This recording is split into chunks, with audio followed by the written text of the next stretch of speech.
Blerja e tij u faktua me përgjime zyrtare nga prokuroria, ku qartësisht në publikimet që kanë bërë janë bisedat mes drejtorëve të policisë, prokurorit të çështjes dhe dëshmitarit të sajuar.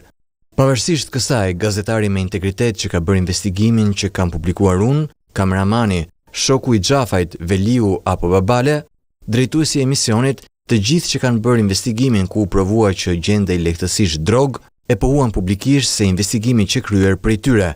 Pra, këto mjaftojnë për çdo, për të kuptuar se ky nuk ishte një proces, por një farsë e shëmtuar, një tur për drejtësinë. Mjaftueshëm i turpshëm për ta bërë Edi Ramën të ndjet krenar e ta thot këtë sa herë jepet rasti. Përgjigjja është e qartë, nuk bliem dot nga kundërshtari, e ka mundur Edi Ramën dhe sojën e tij në Korçë, në Kavaj e kudo më është dhënë përgjegjësi politike, e do ta mundja po njësoj në Elbasan.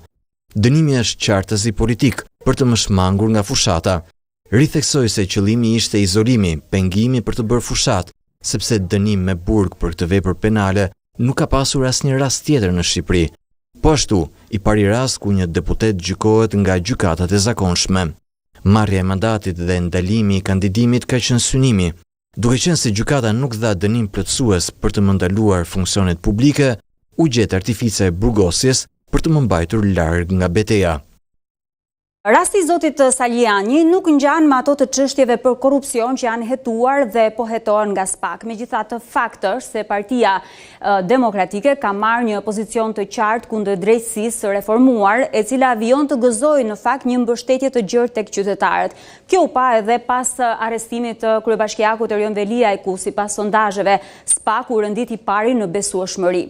Por a rrezikon kështu të humbas edhe mbështetjen politike dhe besimin e opinionit publik kjo forcë politike? Ja përgjigjja e Salianit.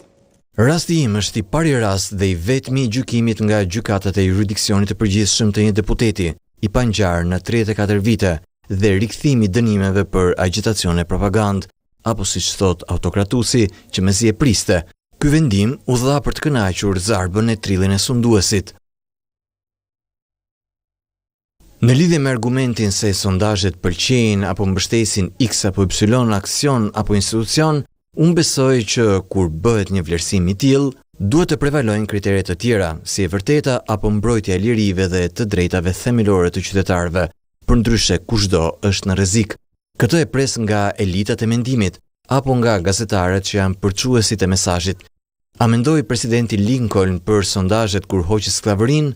Po Rosa Parks që burgosej kur luftonte për të drejtat civile, po Martin Luther King që përndiqej dhe kishte sondazhe dhe opinionin kundër në kauzën e luftës së tij, po ata që luftuan për të drejtën e votës së grave.